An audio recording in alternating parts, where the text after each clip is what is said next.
Како што напишаа во писмото, така и се случи. Затворениците од Идризово и од Штип од денеска штрajкуваат со глад, бараат да бидат амнестирани во рамките на тоа што го дозволува уставот, а за доживотните осуденици ублажување на казните. Директорот на управата за извршување на санкции Јовица Стојановиќ за Алфа вели дека станува збор за не многу голем број на затвореници кои одбивале храната денеска. Попладнево стигна информација дека одбиваат храна и оние во Прилепскиот затвор. Немале никакви барања од управата, само ги поддржуваат затворениците од Штип и Идризово. Во Идризово станува збор за околу 30% затвореници, а во Штип храна одбиваат 1/5. Не може да се каже дека штрајкот и законските процедури не се запазени. Тоа значи официјално известување, потоа лекарски преглед, па потоа почнува штрајкот. Ништо од ова нема, само се одбива храната. До него не стигнало никакво писмо, но нагласува дека нема намера никако да интервенира, ниту да се меша во одлуката на затворениците.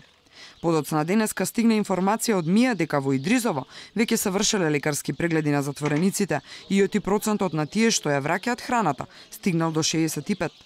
Во меѓувреме, нивните барања изрично ги одби премиерот. Порача дека општа амнестија не доаѓа предвид.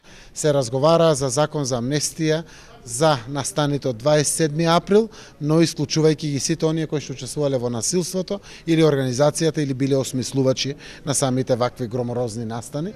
Не се работи за општа амнестија, не се работи за било што друго. Македонија донесе закон за општа амнестија, парламентот тоа го направи пред неколку месеци и не можете ниту една современа држава на секои 6 до 9 месеци да носи закон за амнестија. Инаку писмото, својрачно напишано, се појави вчера на интернет порталите и социјалните мрежи. Затворениците во писмото предупредуваа дека доколку владата не одговори на нивните барања во рок од 2 дена, ќе биде организиран мирен протест од страна на нивните семејства пред владата, а штрајкот ќе продолжи.